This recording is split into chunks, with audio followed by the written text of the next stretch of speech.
డబ్బులతోనే గెలిచేటట్టు ఉంటే చంద్రశేఖరరావు 100 సీట్లు గెలిచేటోడు.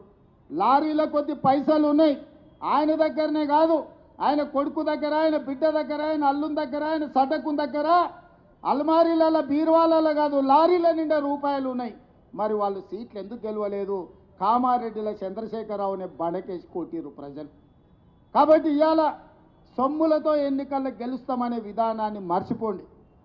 ప్రజలల్లో శ్రమ ఉంటే, ప్రజలతో ఉంటే ఎన్నికల్లో గెలిచే అవకాశం ఉంటుంది. రేపు భవిష్యత్తులో కూడా కాంగ్రెస్ పార్టీలో టికెట్లు ప్రజలలో ఉండి ప్రజా సమస్యల మీద పోరాటం చేసే వాళ్ళకే మొదటి ప్రాధాన్యత ఉంటుంది అని చెప్పి నేను ఈ సందర్భంగా చెప్పదలుచుకున్నా. నిన్నమని ఆయన అన్నాడు కేసీఆర్ గారు, నేను కొడితే గట్టి కొడతాను. నేమన్నా చెప్పిన అయ్యా ఏందయ్యా కొట్టడానికి, అదేమన్నా ఫుల్లా ఆఫా గట్టి కొట్టడానికి అని అడిగిన. చంద్రశేఖరరావు గారు ఈ వేదిక మీద నుంచి చెప్తున్నా, నీ గట్టి కొట్టాలంటే నీ కొడుకును వంగబెట్టి కొట్టు. ఎందుకంటే ఆయన తిరుగుళ్ళు చూడు, అటు చేసే వ్యవహారాలు చూడు.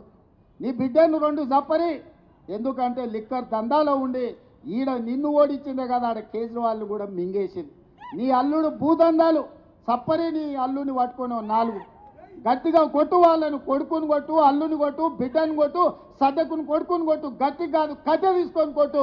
వీళ్ళు చేసిన దుర్మార్గాలు తెలంగాణ సమాజం చూసింది కాబట్టే నిన్ను గట్టిగా వంగబెట్టి కొట్టింది తెలంగాణ సమాజం అని చెప్పిన చంద్రశేఖరరావుకు ఆయనకు చెప్తున్నా. ఇక ఆయన ఊరిస్తున్నాడు, ఇక నేను వస్తున్నా బయటకి అని.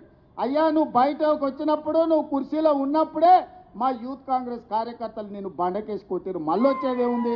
నువ్వు ముఖ్యమంత్రిగా ఉన్నప్పుడు, నీ పార్టీగా అధ్యక్షుడిగా ఉన్నప్పుడే మా యువజన కాంగ్రెస్ పిల్లలు నిన్ను బండకేసి కొట్టి ఓడగొట్టి ఇంట్లో ఊసబెట్టిరు. కష్టపడకుండా నాయకుల చుట్టూతో తిరుగుతాం, నాయకులకు ఫ్లెక్సీలు కడతాం, కనపడుతున్నప్పుడు దండం పెడతాం, దండలేస్తామని ఎవరైనా అనుకుంటే పదవులు మర్చిపోండి. మీరు దండం పెడితే నేను 2 సార్లు దండం పెడతా, కానీ పదవి మాత్రం ఇయ్య. ఎవరైతే సమస్యల మీద పార్టీ పక్షాన వీధి పోరాటాలు చేస్తారో, ప్రజా సమస్యల మీద ప్రజల దగ్గరికి వెళ్ళి అండగా నిలబడతారో వాళ్ళకే ఈ ప్రభుత్వంలో గుర్తింపు ఉంటుంది. నాయకుడు నాకు తెలుసు కాబట్టి నాకు పదవి వస్తుంది, లేదంటే ఢిల్లీలో నాకు ఎవరో ఉన్నారు, ఢిల్లీ కోటాలో ఇక్కడ ఏదో వస్తుంది అని ఎవరన్నా అనుకుంటే అది భ్రమనే అని చెప్పి నేను ఈ సందర్భంగా స్పష్టంగా నేను చెప్పదలుచుకున్నాను. ఢిల్లీ నుంచి కాదు, గల్లీ నుంచి రావాలి పైకి. ఢిల్లీ నుంచి పైనుంచి కిందకు వచ్చే పదవులు వచ్చే కాలం పోయింది. గల్లీలో పేదల మధ్య ఉండి పేదల సమస్యల మీద కొట్లాడిన వాళ్ళకి తప్పకుండా అవకాశం ఉంటుంది.